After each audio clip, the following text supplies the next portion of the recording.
On this Memorial Day, it's time to look back and reflect on those who have given so much in service to our country. I'm Rebecca Polsha. And I'm John Thompson. For the next few minutes, we're going to look back on some stories that we've done about Memorial Day and the memorials erected in honor of the fallen. One program that focuses on the memorials in Washington, D.C. is the Honor Flight. Now, 2 years ago, our crew traveled with the Honor Flight. But the goal is to share the memorials with veterans. One veteran found a very personal tie. Carly Schreck reports. I'm currently standing in front of Women in Military Service for America Memorial in Washington, D.C., which is one of just many memorials that the veterans on board the 17th Last Frontier Honor Flight have visited today. The wheels were up at 7:30 this morning. After 2 very long days of travel, the day has finally come for these service members to see the memorials reflecting their time in service. I'm a very emotional person, and I'm trying to hold it together here. I really am. It was an emotional day for Korean War veteran Don Judd, who set out to find his uncle. How does it feel to see his name?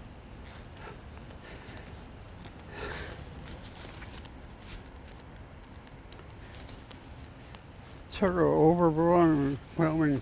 Names of the fallen finally found. And for Vietnam War veteran Walter Soboleff Jr., a sense of healing. Well, it sure is, I'm grateful for it. It's a good feeling. You know, I always thought I did the right thing when I was in the service. I don't think I hurt anybody. But took me a while to even admit that I had been served. I just kind of said, "Oh, I've been gone. Don't worry about it." And a chance to be proud. In the nation's capital, Carly Schreck, Alaska's news source. Well, joining us now is Verdi Bowen. He's the director for the State of Alaska Office of Veterans Affairs, served in the military for 23 years. Verdi, we really appreciate you being here. And, we always talk to you about a wide variety of topics. Today, we're talking Memorial Day. And as someone who has served, how do you celebrate Memorial Day? Well, before this job, I generally would go off somewhere quiet. Most people that are, that have served in the military, especially in combat zones, you usually are reflective and quiet and away from people. But in this job, I go and I am with all the other veterans and their family members wherever they're at. Many times I'm at the National Cemetery at Fort Rich. We start Sunday at Byers Lake with the motorcycle clubs, and then we move on to Fort Rich and then the park strip and try and meet the veterans and their families wherever they're at to help them celebrate through this season.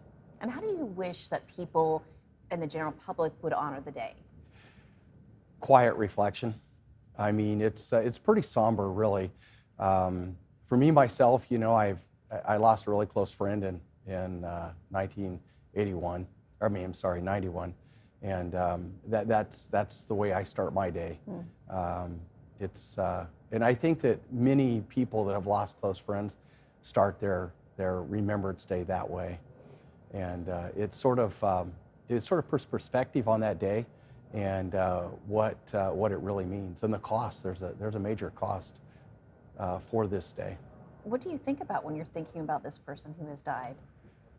Well, it used to be sad thoughts, but I feel really, I wished he would have lived because he was probably the smartest software engineer I ever met. I don't think there would be a Bill Gates. I think it would have been a Vic Barvik, but that isn't the way the cards lied. I wished it was, we could have had him. I think about all the years that I have been alive and have done different things.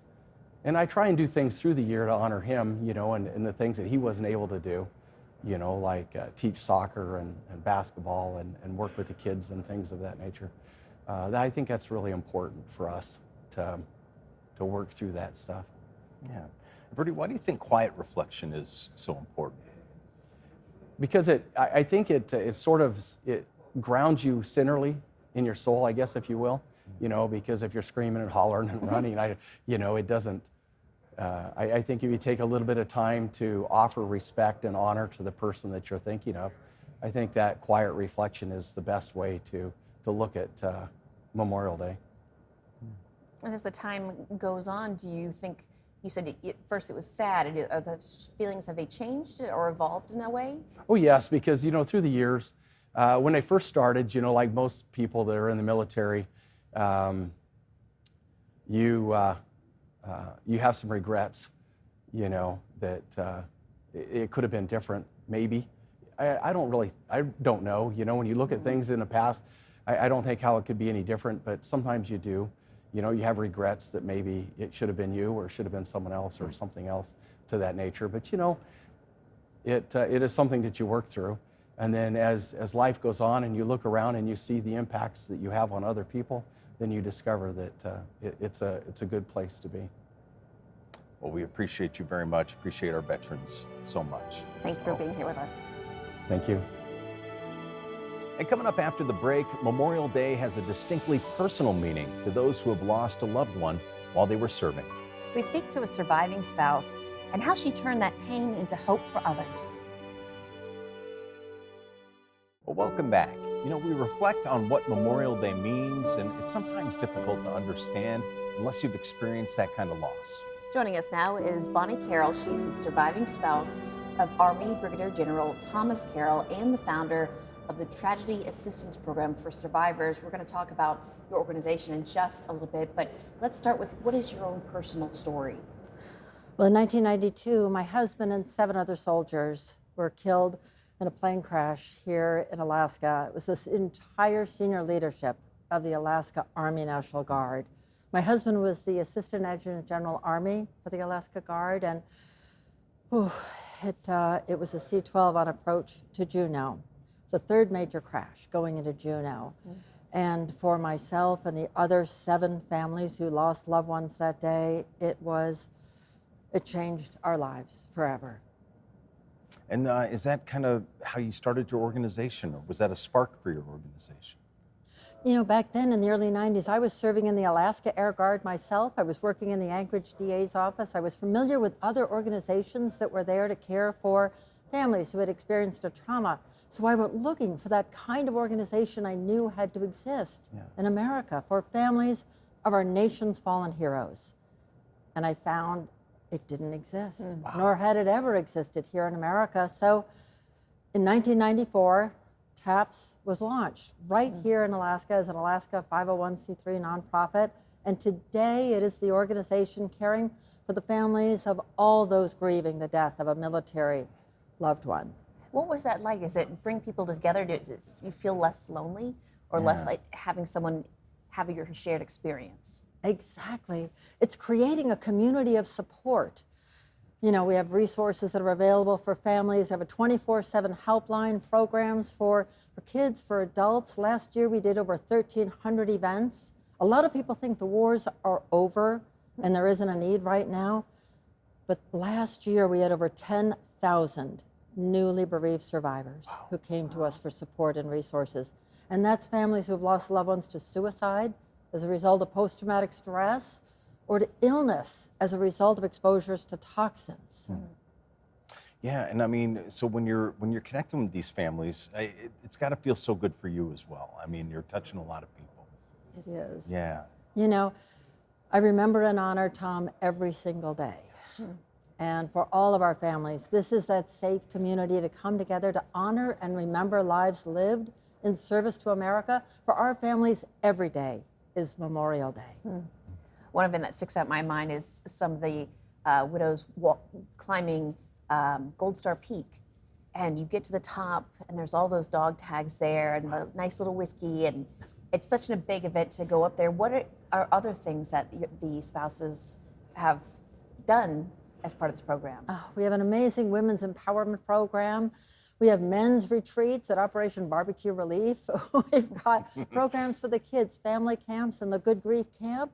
We have programs for ages 0 up to 18, and then we have a young adults program for those who are, in that in-between time. We even, our biggest sponsor is the NFL, and we do programs with Salute to Service, where we honor our loved ones on the field at sporting events. Well, Bonnie, it's been a pleasure. Thank you so much, Bonnie Carroll. Every year on Memorial Day, they hold an event at the Fort Richardson National Cemetery.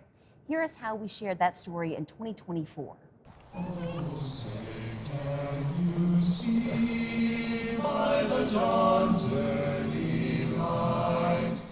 Memorial Day is a day that we honor our nation's fallen sons and daughters. We do this by preserving their memory, honoring their deeds, remembering their families, and recognizing their service and ultimate sacrifice.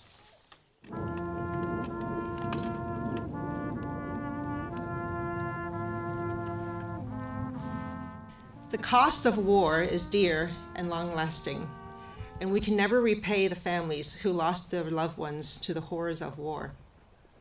What we can do is memorialize them with some solemn words, laying wreaths and pausing in silence to pray for their souls. Just something that I think is vitally important to honor those that have never made it back. Ready, aim, fire. Ready, aim.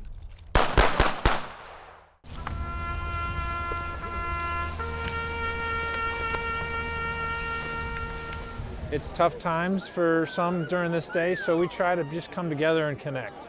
I think connection is so important because connection brings hope, and sometimes that's what you need to overcome despair and depression and things like that. So it's always great to people of the same flock to come together and reflect, remember, and sort of support each other. So I think it's really important for the families to be here today. When we come back, it's a challenge and an honor. They climb Gold Star Peak to remember those who have fallen. He will forever be missed.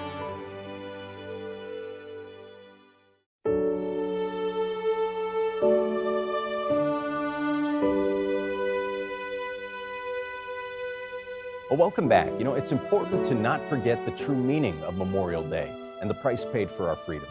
In 2023, Beth Verge brought us along for a trek, reminding everyone on the trail of that and so much more. The journey. I don't care how physically fit you are, this mountain will test you for sure. It's 4,200 feet of climbing at probably a 25 to 30% grade all the way up. Arguably as important as the destination. Between 300 and 400 of the paratroopers from 2nd Brigade, 11th Airborne Division make this climb to remember the 77 fallen from 2005 up to 2018. It's really important because it really boils down to our identity and the reason why we continue to serve.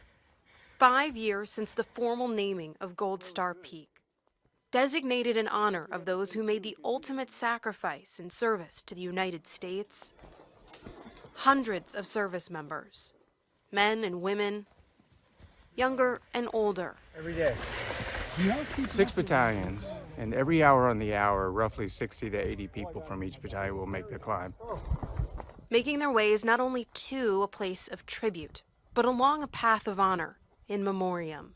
Understand that it's not just the 77 with dog tags hanging on the monument at the top of this mountain, but it's also about their families. For any of us, and I don't care if you're in this business or you're just a hiker out there, just to see the monument at the top, it just puts everything into perspective, and it's if it doesn't bring a tear to your eye, I don't know what will. Their ranks ranging from private on up to colonel. But for all, a grueling climb and another chance to rise to the occasion.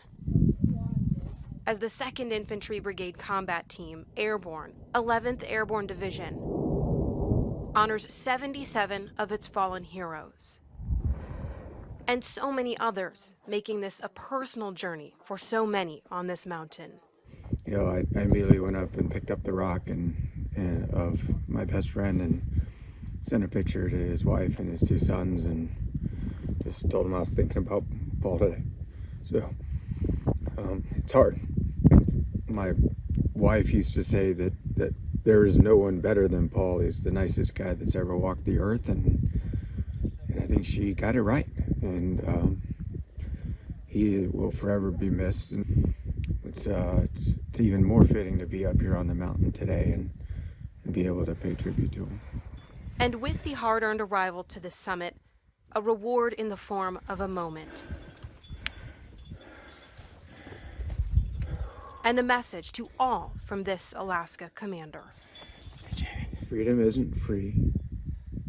There's always a price to be paid. And every dog tag that's hanging on this memorial has paid that price. And they did it for us to be able to climb this mountain, pay tribute to them. And those are our legacy. Those are the people that make America great. And they've sacrificed everything for all of us. And don't ever forget.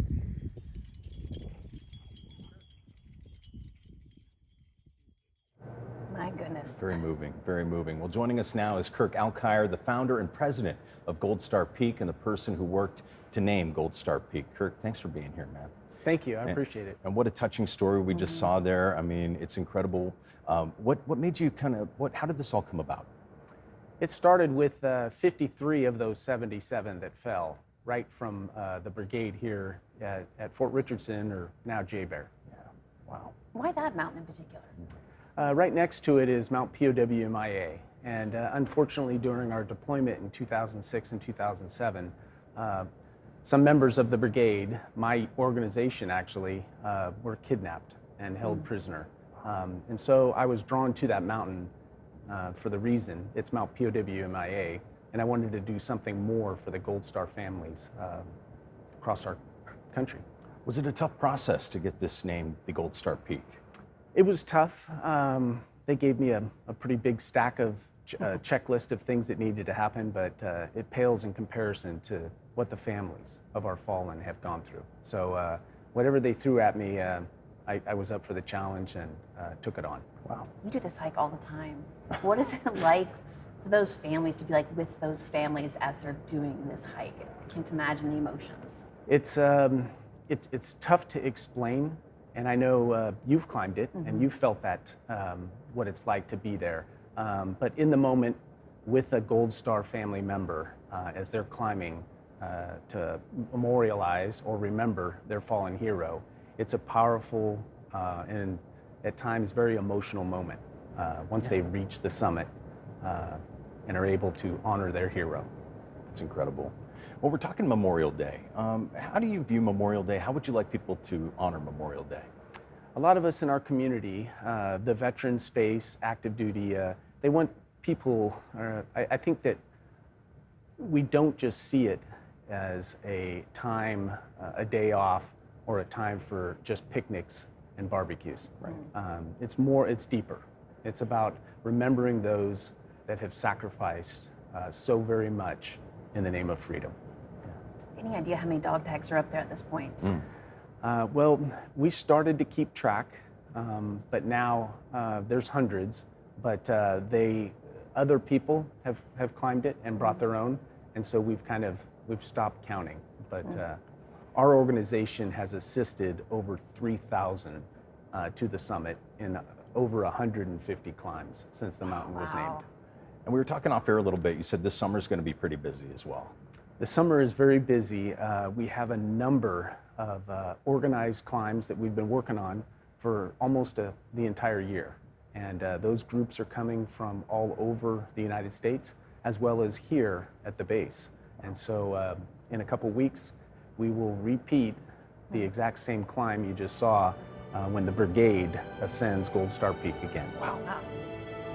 Well, hey, Kirk, we appreciate you being here. Kirk Alkire, president of Gold Star Peak. Well, he died fighting for our country in World War II, but didn't have a hero's burial when he returned. Almost forgotten until just a few years ago. We have his story next. 2 years ago, a soldier from Unalaska was finally recognized and remembered. Eric Soule attended the ceremony for this Alaskan killed in action in World War II and nearly forgotten. It's a day of flowers. I stand with you as we honor the heroic legacies of service members. A day of speeches. We also take a moment to thank those who are now serving. A day we pause to remember. Names etched in stone, as we stand amongst the many names. names of those who died in service to this country. His name was missing from the Alaskans fallen in World War II memorial here in Anchorage until just a few days ago. There's a new name this year on the Anchorage Veterans Memorial, a young man from Unalaska. And after Unalaska Village in the Aleutian Islands was bombed in 1942, George Fox joined the United States Army to protect our villages, to protect our youth and elders, and to protect Alaska and the United States. He didn't die recently. United States Army Private George Fox was killed in action in 1944 in Italy in World War II. He died almost 80 years ago. Kind of looks like John Wayne, doesn't he? Brought home and buried in an unmarked grave. His name was almost completely forgotten. Until last year. Certain family members knew of the story, but maybe didn't pass it on until now. Now we're starting to kind of talk about it, so it's kind of great because, you know, we're finally being able to pass on those stories and hear kind of the real history of our family that was kind of hidden before. Now, I'd like to thank everybody for being here to honor Private George Fox. his name added to the wall of Alaskans killed in action during World War II. Almost forgotten, Feels like a long time coming. forever remembered. It's nice to be able to have a connection here, you know, not only in stone, but also to reconnect with family. It's always difficult when our families are so spread apart. Private First Class George Fox of Unalaska. And to say quite simply, thank you for your sacrifice. Telling Alaska's story, Eric Soul, Alaska's news source. The efforts to get George Fox officially recognized for his service took almost 5 years. And on his headstone, there's a line taken from his last letter home, "Wish all love." As we remembered the fallen, we take a moment to think about those who never came home. Tracy Sinclair spoke with Arlington National Cemetery about the Tomb of the Unknown. Joining me now is Lieutenant Colonel Paul Sipe. He joins me from Arlington National Cemetery, and he is the Executive Officer for the Office of Army Cemeteries and Army National Military Cemeteries. Thank you so much for joining us. Now, we just heard the story about George Fox. He was brought home from World War II, buried in an unmarked grave for many, many years, but very recently just recognized on the memorials here in Alaska. Let's talk a little bit about the Tomb of the Unknowns, because they just sort of feel related to me, these kinds of two ideas of not having a grave recognized. What does the Tomb of the Unknown represent, and why is it so important? Yeah, that's a great question, especially around Memorial Day. Thanks for having me on. The Memorial Day experience here at Arlington National Cemetery for many revolves around the Tomb of the Unknowns. It's a prominent spot. It's a major hilltop here across these 700 acres or so. And the unknown soldier really embodies the ultimate sacrifice that service members have made. There are tombs of the unknown that are at the Tomb of the Unknown and guarded by the famous Old Guard. That is the iconic image you typically see. That image that you see of the 3rd Infantry Regiment, the Old Guard, guarding the Tomb of the Unknown is one of the most iconic because when folks come, they are overtaken by the example of a soldier paying tribute to those that have fallen. One of the other things that I take away, and I think many others do, is that it's a chance for the many thousands of soldiers and sailors who are lost at sea or on foreign lands. They don't have a place to be recognized other than, in some cases, the Tomb of the Unknown. And so families and loved ones can come here and they can pay their respect, just like we do for many other occasions, to these same acts of sacrifice. Now, when I was growing up, it was Tomb of the Unknown Soldier, and now it is changed to Tomb of the Unknowns. Why the name change, and why did they feel that was important? Well, it truly marks that we don't know who those are buried in the Tomb of the Unknown. So that could be anyone's son, grandson, daughter in the modern day, but in these cases, in World War I, the service members that could not come home, that soldier in that tomb of the unknown can represent everyone's son. And for World War II, spread across the globe, that soldier was meticulously picked so that no one truly knows who that is. So that could be the son that someone's looking for. So just real quickly, on this Memorial Day, what do you hope people remember and do to honor it?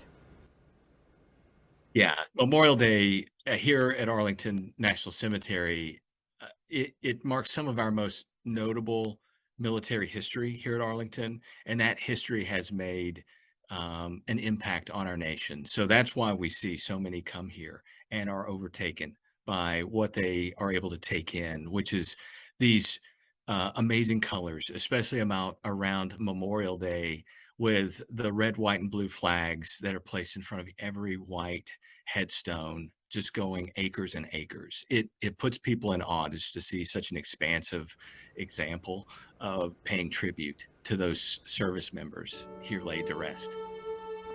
Well, thank you, Lieutenant Colonel Paul Sipe. We appreciate you spending a little bit of time with us. And of course, thank you for your service.